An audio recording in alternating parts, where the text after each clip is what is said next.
The royal palace of the Zyrian Empire was known across the galaxy for its beauty and its fear. Tall crystal towers touched the sky. Silver guards stood in perfect lines. Servants walked quickly and spoke in low voices. No one wanted to make a mistake inside those walls. The alien queen ruled with strength and control. Her word was final. Her anger was quiet but dangerous. On this day, the main hall felt colder than usual. 2 royal guards escorted another nanny toward the exit gates. She looked shaken, her hands trembling as she carried her small bag. This was the 15th nanny in just 2 months. No one spoke as she passed. Everyone already knew what had happened. The royal heir had broken another room. Inside the upper chambers, shattered crystal toys and torn learning screens covered the floor. And the young prince had screamed so loudly that even the lower palace workers heard him. He had refused food again.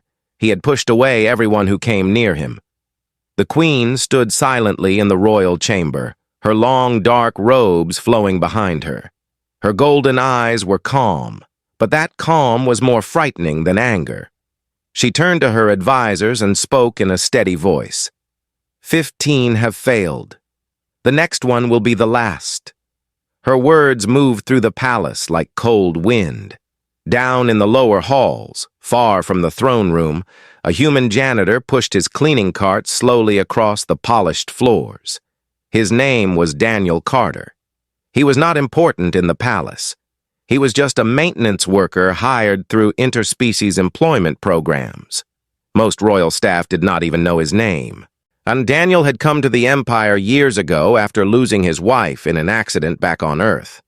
He worked long hours to send money home to his young son. His life was simple: work, sleep, call his child, repeat. As he cleaned near the servant corridors, he overheard 2 guards talking quietly. She broke another hollow display. She threw a metal sculpture this time. It's not normal behavior. Daniel kept his head down but listened carefully. He had heard about the prince before. Everyone had. Some called the child spoiled. Some called him unstable. Others whispered something darker, saying the heir might not be fit to rule, but Daniel did not believe rumors easily. Later that evening, loud, crashing sounds echoed from the upper wing again. Servants rushed out of the corridor with fear in their eyes. One assistant wiped tears from her face as she hurried past. Daniel looked up toward the grand staircase. For a brief second, he saw something unexpected. A small alien child stood at the top of the stairs. The prince was younger than Daniel had imagined. His skin carried soft blue tones with silver patterns along his arms. His eyes were bright but filled with something heavy. Not rage, not madness, something else. The child looked down at the crowd below him. No one moved closer. Even the guards hesitated. Then the child shouted, "Leave me alone!" His voice echoed across the marble walls. He kicked a decorative stand, sending it crashing across the floor. The sound made servants jump back in fear. Daniel did not move. He simply watched. For a moment, the prince's eyes scanned the room. They landed on Daniel briefly. There was no hatred in that look. There was something closer to panic. The queen entered the hall soon after. The room became silent immediately. The prince froze. The queen did not yell. She only said one sentence. "This behavior will end." The prince turned away and ran back into his chamber, slamming the door behind him. The queen stood still for several seconds before speaking to the palace staff. "One final caretaker will be appointed. If this one fails, new measures will be taken." No one dared to ask what new measures meant. That night, Daniel returned to cleaning the lower halls, but his mind remained upstairs. He thought about the way the prince's eyes had looked. He had seen something similar before, in his own son, after his wife passed away. Anger that was not truly anger, noise that was not truly rebellion. It was pain. The next morning, news spread quickly through the palace. The 16th nanny had arrived. She had impressive training and experience with royal children across multiple systems. Advisors seemed hopeful. By afternoon, she was gone. The prince had refused to speak to her. He had destroyed a learning console. She left in tears before sunset. The queen's patience was fading. That evening, as Daniel mopped the grand hallway outside the royal wing, he overheard the queen speaking sharply to her advisors. If even a cleaning worker could not calm him, then perhaps this empire deserves chaos. Her words were filled with frustration. Daniel paused. A cleaning worker. He looked down at his uniform, at his simple gloves, at the bucket beside him. He was not a royal teacher. He was not a trained diplomat. And he was just a father, but something inside him felt clear. The problem in the palace was not power. It was understanding. As the golden lights of the palace dimmed for night cycle, Daniel stood alone in the hallway where 15 had already failed. And without fully planning it, he made a quiet decision. He would step forward, not as a janitor, but as a father. And the next morning, the palace would hear something no one expected from a human maintenance worker. The next morning, the palace felt heavier than before. News of the 16th nanny's failure had spread quickly, and tension moved quietly through the halls like smoke. Advisors walked faster, guards stood straighter, servants avoided eye contact. Everyone understood that the queen's patience was reaching its limit. But when the ruler of an empire began to lose control inside her own palace, it made even the strongest officials nervous. Daniel began his shift earlier than usual. He pushed his cleaning cart through the eastern corridor that led toward the royal family's private wing. Normally, maintenance workers were not allowed near the prince's chambers during active hours, but after so many broken objects and damaged systems, cleaning crews had been given more access. Crystal panels had to be replaced. Decorative pillars had to be repaired. The palace was slowly becoming a record of the child's anger. As Daniel entered the upper hallway, he noticed something important. The destruction was real, but it was not random. The shattered items were mostly loud or bright devices, hollow displays, music emitters, flashing toys. The quiet items remained untouched. A simple wooden bench stood unharmed near the window. A soft fabric chair had not been thrown. The pattern caught Daniel's attention immediately. Inside the prince's learning chamber, 2 advisors were speaking in low voices while technicians repaired a cracked console. The young heir sat near the far wall, silent and stiff. His small hands were pressed tightly against his ears. His breathing looked uneven. He was not shouting now. He was not breaking anything. He looked overwhelmed. Daniel stayed near the doorway, pretending to focus on cleaning the floor panels. He watched carefully without staring. One advisor stepped closer to the prince and tried speaking in a formal tone about responsibility and royal expectations. The words were structured and correct, but the child's body language showed withdrawal. His eyes avoided contact. His shoulders lifted as if preparing for another loud sound. Then a technician activated a repair tool. It produced a sharp humming noise. The prince suddenly shouted and kicked a nearby chair. The guards moved forward quickly, ready to restrain him, but the queen raised her hand from across the room, signaling them to stop. Her expression remained controlled, but her eyes showed exhaustion. Daniel's heart tightened. He recognized the reaction clearly. It was not disobedience. It was sensory overload. His own son had reacted similarly after his mother's funeral. Loud sounds had felt unbearable. Too many people speaking at once had caused panic instead of comfort. Daniel remembered sitting quietly beside his child without talking, just waiting until the storm inside him calmed down. The advisors continued speaking about discipline, about future leadership, about control. None of them spoke about grief. Later that day, while cleaning near the palace gardens, Daniel overheard 2 royal historians discussing the prince's father. The former king had died in a sudden border conflict less than a year ago. The entire empire had focused on political stability and military strategy afterward. Ceremonies had been held, speeches had been made, But the prince had been placed immediately into advanced training sessions. There had been no pause, no slow adjustment, no space to feel loss. Daniel began to understand the full picture. The Empire expected the child to grow into strength instantly. They feared showing weakness in front of rival systems. But in protecting their image, they had ignored the emotional world of the one person who needed care the most.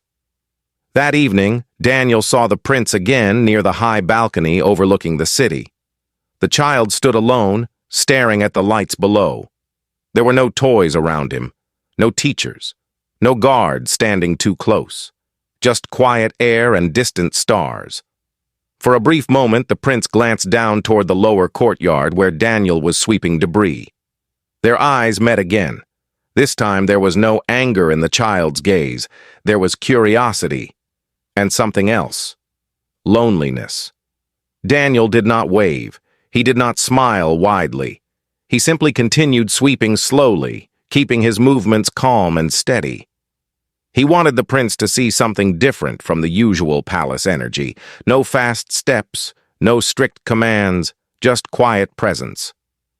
And inside the royal council chamber that same night, advisors argued about stronger corrective measures. Some suggested stricter discipline. Others recommended isolation training. A few whispered about external behavioral specialists from other planets. The queen listened, but said little. Her face remained unreadable. Yet beneath her calm exterior, doubt was beginning to grow. 15 experts had failed. 16 had failed. The problem was not lack of skill. The problem was misunderstanding. As Daniel finished his shift, he stood alone near the grand staircase where he had first seen the prince shouting.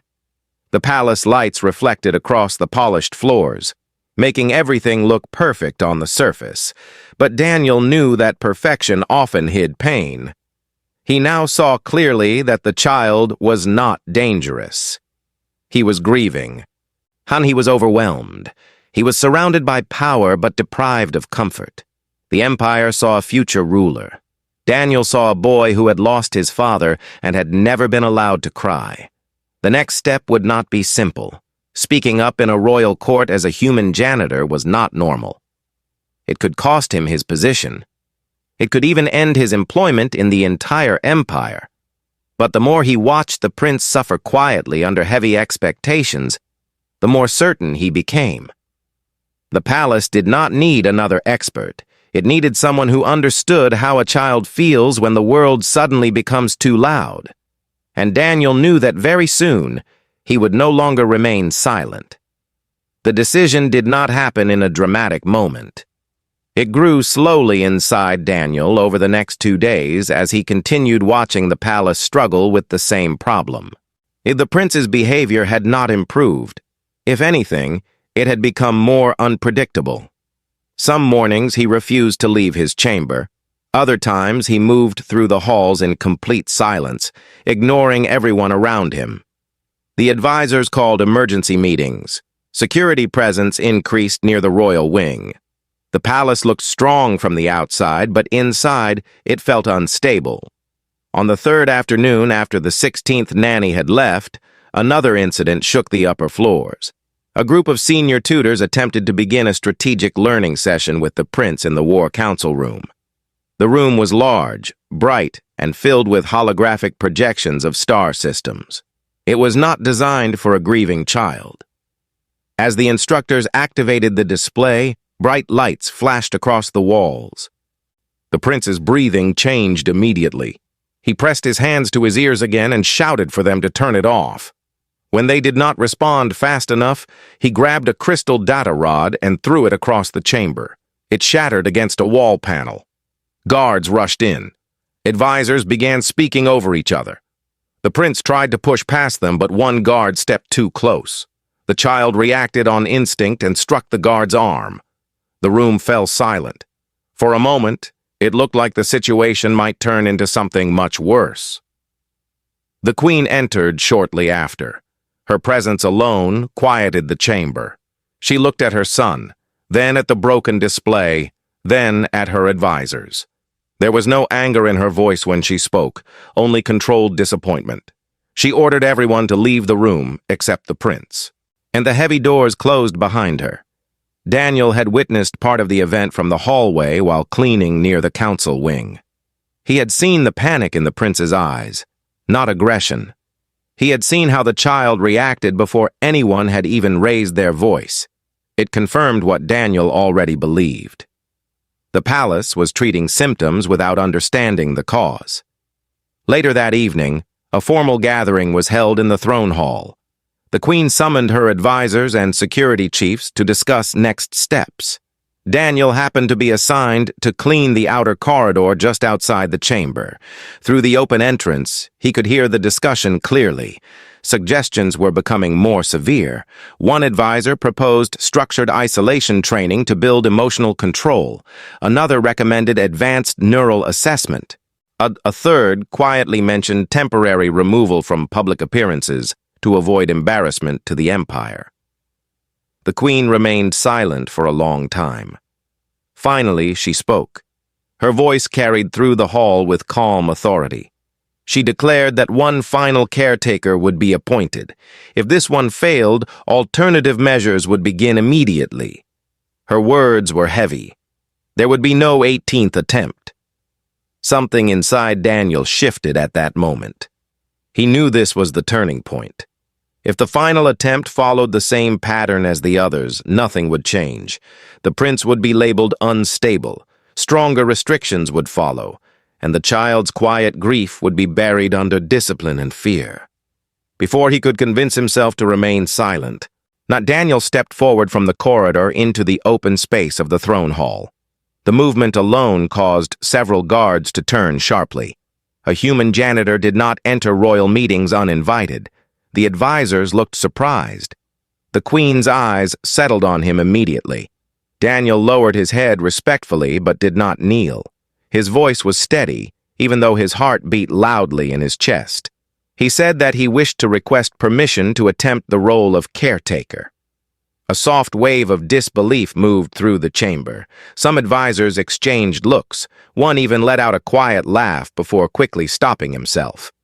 The queen studied him carefully. She asked why a maintenance worker believed he could succeed where trained specialists had failed. Daniel did not offer complex explanations. He simply said that he was a father. And he explained that he had seen similar behavior before in his own child after loss. He said that sometimes what looks like rebellion is actually pain that has no safe place to go. The hall grew silent. His words were simple, but they were different from the usual language of strategy and power. He did not speak about control. He spoke about understanding. One advisor objected immediately, warning that placing the heir under the care of a non-royal human would damage the empire's image. Another argued that emotional familiarity did not qualify someone for palace responsibilities. The queen listened without interrupting. Finally, she asked Daniel one question. If he failed, what would he accept as consequence? Daniel answered honestly. He said he would accept dismissal from palace employment without dispute. He understood the risk fully. He did not ask for protection. He only asked for a chance. The queen's gaze did not leave his face. She seemed to measure something beyond his words. After several long seconds, she gave her answer. Daniel would be granted limited access to the prince under observation. If the situation worsened in any way, he would be removed immediately. The advisors did not look pleased, but they did not argue further. The decision had been made. As the meeting ended, Daniel felt both relief and pressure. He had stepped into a world far above his station. The palace corridors no longer felt distant from power. They felt connected to it.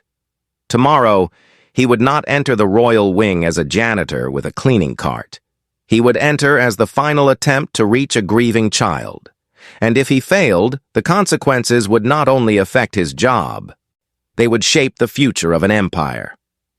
The next morning, the palace felt unusually quiet. Word had already spread that the queen had chosen a human janitor as the final caretaker for the royal heir. Some staff members whispered in confusion. Others watched with silent curiosity. A few advisors clearly disapproved, but none challenged the Queen's order openly. Daniel walked toward the royal wing without his cleaning cart for the first time since he had started working there. He wore the same simple uniform, but today it felt different. Today, he was not there to polish floors. He was there to protect something far more fragile. Two guards stood outside the prince's chamber. They looked at Daniel carefully before stepping aside. Inside, the room showed signs of recent repairs. Broken items had been replaced, and shattered glass had been cleared away. The prince sat near the far wall, his back against a tall window overlooking the city. The morning light shone softly around him, but he did not look toward it. He stared at the floor, lost in his own thoughts. Daniel did not rush forward. He did not speak immediately.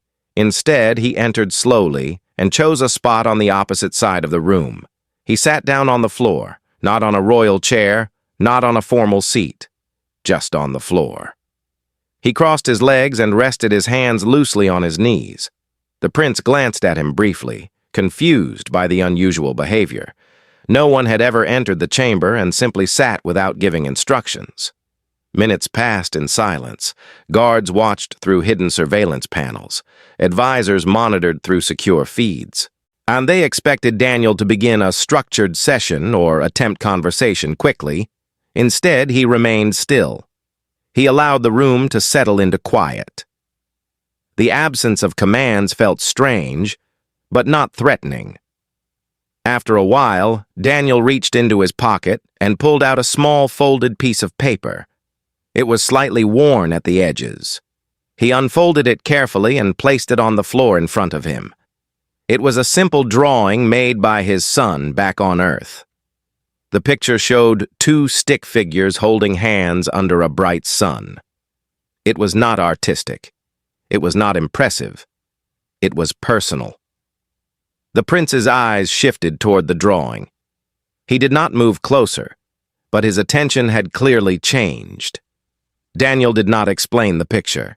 He did not try to impress the child with stories of Earth or heroic lessons, and he simply looked at the drawing quietly, as if remembering something important. After several more moments, the prince finally spoke. His voice was softer than it had ever sounded in the hallways. He asked what the paper was. Daniel answered honestly. He said it was something his son had made for him after a hard day. He explained that when his son felt angry or confused, sometimes drawing helped him say what words could not. The prince listened but did not respond immediately. Daniel then folded the paper slowly into a simple shape. He turned it into a small bird. The folds were not perfect, but the form was clear. He placed the paper bird gently on the floor and slid it across the smooth surface toward the prince. There was no command attached to the gesture, just an offering. The prince stared at the small paper figure, and he hesitated before reaching forward. His fingers touched it lightly, almost as if he expected it to break. He examined the shape carefully. The act of folding something so simple seemed new to him. Royal toys in the palace were advanced and expensive. None required hands to create something from nothing. For the first time since Daniel had entered, the prince's breathing looked steady. There was no shouting, no objects thrown. The guards exchanged silent looks behind their screens. The advisors leaned closer to their displays. Daniel did not celebrate the small success. He understood that calm moments could disappear quickly. Instead, he reached for another piece of paper and began folding again. This time, he worked more slowly so the prince could observe each movement. The child leaned forward slightly, curiosity replacing tension. After a while, the prince asked if he could try. Daniel nodded without making a big announcement. He handed the paper over carefully. The prince's first attempt failed. The folds were uneven, and the paper tore slightly. Normally, such failure might have triggered frustration. But Daniel remained calm. He simply unfolded another sheet and placed it beside him. They repeated the process several times. Each attempt improved slightly. The room remained quiet except for the soft sound of paper folding. The prince did not shout once. The silence felt different from the heavy silence of before. It felt safe. Hours passed without incident. The palace monitoring systems recorded something unusual. No alarms, no broken objects, no raised voices. The queen observed from her private chamber, watching through a secure feed. She saw her son sitting on the floor beside a human janitor, learning how to fold paper into simple shapes. She saw something she had not seen in months. Calm. By the end of the session, several small paper animals rested on the floor between them. The prince held one carefully in his hands. He did not smile widely, but his face looked lighter. Before Daniel left the room, he spoke one gentle sentence. He said that tomorrow they could try making something new. As Daniel exited the chamber, the guards stepped aside silently.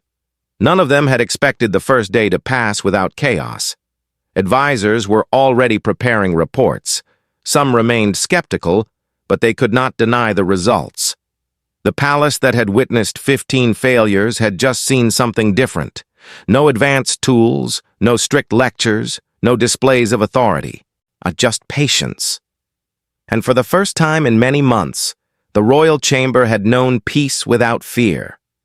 The calm of the first day did not mean the storm was gone. Daniel understood that clearly. Grief does not disappear after one quiet afternoon. It only softens when it feels safe. The next morning, when he returned to the royal chamber, the prince was already awake, sitting near the same window. Several paper shapes from the day before were arranged carefully beside him. That small detail told Daniel something important. The child had not destroyed them. Daniel entered the room with the same calm presence. He did not rush into conversation. He sat down on the floor again, keeping his movements slow and steady. This time, the prince did not avoid eye contact. Instead, he looked at Daniel directly and asked a simple question. And he asked why Daniel had not been afraid of him on the first day. The question carried more meaning than it sounded. Daniel answered honestly. He said that he had seen fear before, and what he saw in the prince was not danger. It was hurt. The prince's expression changed slightly. No one in the palace had used that word with him before. They spoke of discipline, responsibility, and strength. They did not speak of hurt. Daniel then asked a careful question of his own. He asked the prince what the loudest memory in his mind was. The child hesitated at first, but after a long pause, he spoke quietly. He described the last time he had seen his father before the war. He described the sound of alarms echoing through the palace corridors. He described how everyone had rushed around him without explaining anything clearly, and he remembered the moment he was told his father would not return. The palace had held ceremonies and public speeches, but the prince had been surrounded by officials instead of comfort. As he spoke, his breathing began to shake. Daniel did not interrupt. He did not try to fix the memory. He simply listened. Listening was something the palace rarely practiced. The advisors were trained to give instructions, not absorb emotion. The prince admitted that the bright lights and loud training sessions made him remember the war alerts. The sharp sounds reminded him of that day. He felt trapped when too many people surrounded him at once. He said that when he threw objects or shouted, it was the only way to make the noise stop. It was the only way to create space around him. Daniel understood immediately. The anger was not against the palace. It was against the memory that would not leave. The empire had treated the child like a future ruler who needed discipline. They had forgotten that he was also a son who had lost his father. That afternoon, Daniel did something different. He brought a small recording device, not advanced palace technology, but a simple human audio player. He played a soft recording of ocean waves from Earth. The sound was steady and calm. It did not flash or vibrate. It simply flowed. The prince listened carefully. His shoulders slowly relaxed. Daniel explained that when his own son felt overwhelmed, steady sounds helped his mind settle. The prince closed his eyes briefly, letting the rhythm fill the room. There were no alarms, no sharp commands, just quiet waves. Unseen by them, the queen watched again through the secure feed, and she saw her son speaking openly for the first time about his father's death. She heard words she had not known he carried. Her expression shifted from control to realization. She had focused on protecting the empire after her husband's death. In doing so, she had unintentionally left her child alone inside his grief. Later that day, one of the senior advisors requested a private audience with the queen. He expressed concern that Daniel was encouraging emotional weakness in the air. He warned that public knowledge of such vulnerability could damage the empire's image. The queen listened, but did not respond immediately. Her eyes remained on the screen, showing her son sitting calmly beside the human janitor. Back in the chamber, the prince asked Daniel another question. He asked if Daniel's son had also felt angry after losing someone. Daniel nodded and explained that his son had broken things too. He had shouted. He had refused to speak. But over time, with patience and space, the anger had turned into something quieter. It had become memory instead of explosion. The prince looked down at his hands.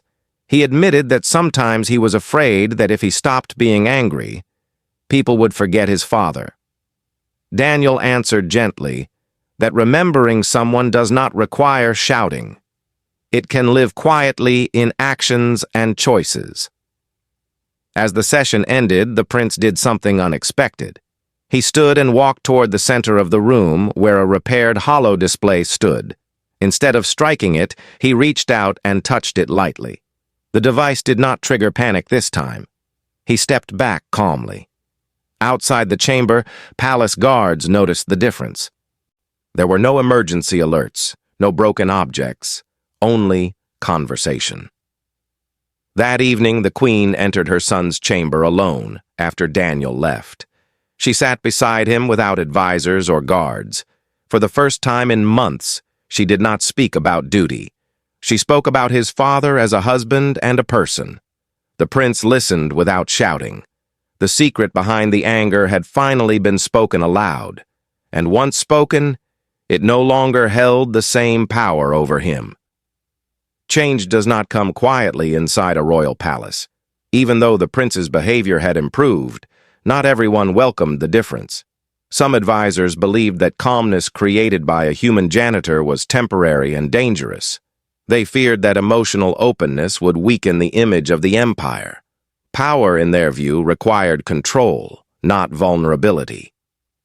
Now, as reports of the prince's progress circulated among officials, tension began to rise within the royal council. One afternoon, the queen called for a private council meeting. Senior advisors, military representatives, and political strategists gathered in the great chamber. Daniel was not present, but his influence filled the discussion. Several officials openly questioned whether the heir was being guided in the correct direction. They argued that the empire had enemies watching for signs of weakness. They warned that allowing a human outsider to shape the prince's emotional growth could be seen as loss of control.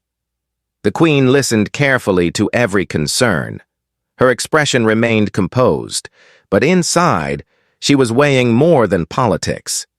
She had watched her son sleep peacefully for the first time in months. She had heard him speak without fear. She had felt something she had nearly forgotten: connection. The advisors presented charts, projections, and historical examples of rulers who showed too much softness. They spoke of discipline as strength, yet none of them could deny the simple truth that the prince had not destroyed anything in over a week. Meanwhile, Daniel continued his sessions without changing his approach. He introduced simple daily routines to the prince. They cleaned up the paper shapes together after each activity. They practiced slow breathing when loud sounds occurred in the hallway. When palace systems activated bright lights for testing, Daniel prepared the prince in advance instead of letting it happen suddenly. The child began anticipating events rather than reacting in fear, and the difference was clear to anyone paying attention. However, resistance grew stronger. One senior political advisor secretly arranged a controlled stress test without informing Daniel. During a session, palace speakers suddenly emitted a sharp training signal at high volume. Guards were instructed to enter quickly as if responding to an emergency. The goal was to observe whether the prince would return to previous behavior under pressure. The event was meant to prove that Daniel's influence was fragile. When the loud signal filled the chamber, the prince's body stiffened immediately. His breathing quickened. For a brief moment, the old panic flashed in his eyes. Guards entered quickly, adding movement and noise, but instead of shouting or throwing objects, the prince looked toward Daniel. Daniel did not stand up or panic. He calmly moved closer and spoke in a steady voice, reminding the prince of the breathing rhythm they had practiced. He placed one hand gently on the floor beside him, not touching, just offering presence. The prince focused on the rhythm. His breathing slowed gradually. The guards stopped moving when they realized the situation was not escalating. The loud signal faded. The chamber returned to silence. The stress test had not created chaos. It had demonstrated progress. Unaware that this had been planned, the Queen later reviewed the full recording of the incident. She quickly recognized that the sudden signal had not been accidental. Her expression hardened, not in anger toward her son, but toward those who had attempted to manipulate the situation. She summoned the advisor responsible and demanded explanation, and he justified the action as necessary verification of stability. The Queen replied firmly that her son was not a political experiment. For the first time since her husband's death, the Queen made a decision based not on image, but on trust. She publicly declared that Daniel's role would continue without interference. She reminded the council that strength includes the ability to grow beyond tradition. Her voice carried authority that silenced further argument. The palace became divided. Some officials quietly accepted the outcome, recognizing that results spoke louder than fear. Others remained skeptical, but no longer dared to challenge openly. The prince, unaware of the deeper politics, continued to improve. He began participating in shorter training sessions without panic. He listened more carefully to lessons. He even apologized once to a guard for previous behavior, something no one expected. Daniel sensed the shift in palace energy. He knew resistance still existed, but he did not allow it to affect his approach. He never acted like a hero.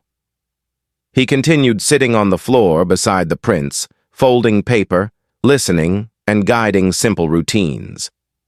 The simplicity itself had become powerful. One evening, after a long session, the prince looked at Daniel and asked whether being strong always meant being loud. Daniel answered that true strength often speaks quietly. It does not need to break things to prove itself. The prince considered those words carefully. As the days passed, the palace that once echoed with shouting now echoed with something else: conversation. The Queen began spending more time personally with her son, not as ruler and heir, but as mother and child.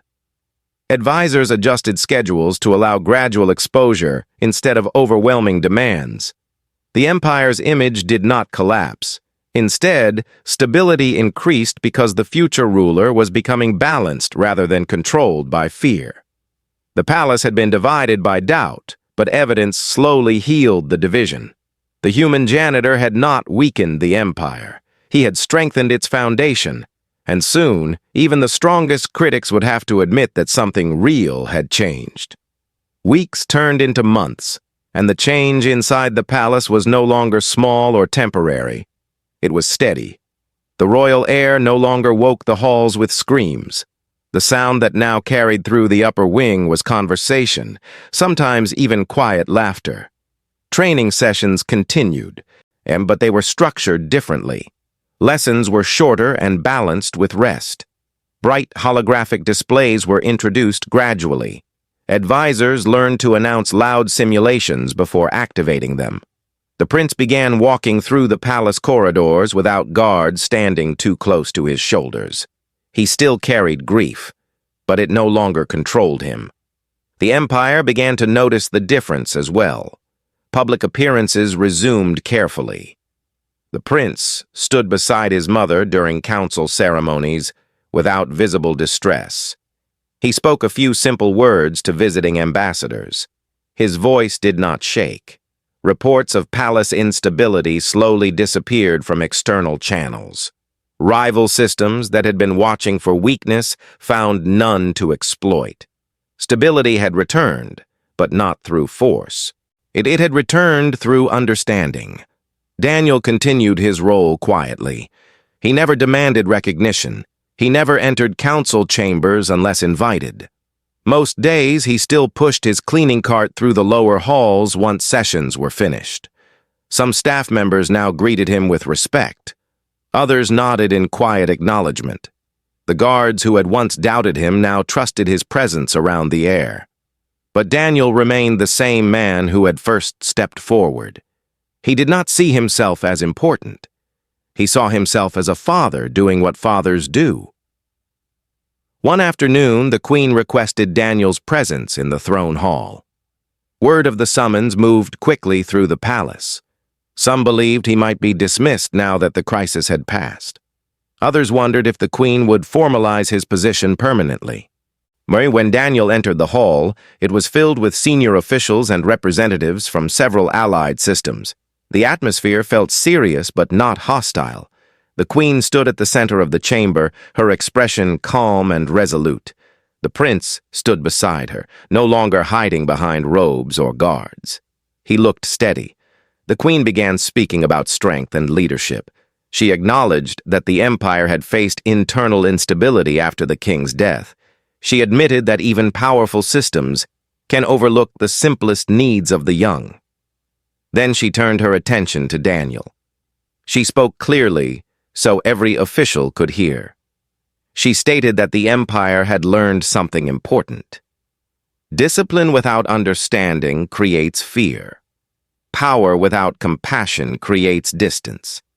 She announced that Daniel Carter would be officially appointed as Royal Guardian Mentor, a new position designed to protect the emotional well-being of the heir and future generations of leadership. It was not a ceremonial title. It carried authority and respect. A quiet murmur moved through the hall. A human janitor receiving a royal appointment was not a common event, but no one could deny the evidence of progress. The prince stepped forward and addressed the chamber. His voice was clear and controlled. He said that when everyone saw him as a ruler, one person saw him as a child. He said that when he was loud, someone listened instead of punishing. The simplicity of his words carried more weight than any formal speech. Daniel felt humbled by the attention. He bowed his head respectfully and accepted the appointment. And he did not speak long. He simply thanked the Queen for her trust and said that caring for a child's heart is never a small duty. His voice remained steady, without pride or fear. After the ceremony ended, life in the palace continued. The prince's growth became part of daily routine rather than emergency discussion. The Queen adjusted her leadership style, allowing more balance between authority and empathy. Advisors who once resisted quietly adapted to the new reality. The Empire did not weaken. In fact, alliances strengthened as other systems observed the stability of the royal family. Late one evening, long after the ceremony, Daniel walked alone through the grand hallway where 15 caretakers had once failed. The polished floors reflected the soft golden lights above. The palace looked the same as it always had, beautiful, and powerful, controlled. Yet Daniel knew something inside those walls had shifted permanently. He paused near the balcony where he had first noticed the prince's loneliness months ago. The city lights shimmered below. He thought about his own son back on Earth and how loss had once filled their small home with silence. He understood now that strength does not come from titles or rank. It comes from choosing patience when anger feels easier. It comes from sitting quietly beside someone in pain instead of demanding they stand tall immediately. The Zyrian Empire would continue to grow, to defend its borders, to negotiate treaties. The prince would one day become king. History would record his achievements and victories. But inside the palace walls, those who had witnessed the change would always remember something simpler. When 15 trained experts failed to calm the future ruler of a galaxy, a human single father succeeded, not with power, not with advanced technology, but with understanding. And from that day forward, the Empire carried a new lesson in its foundation. The strongest force in the universe is not fear. It is compassion.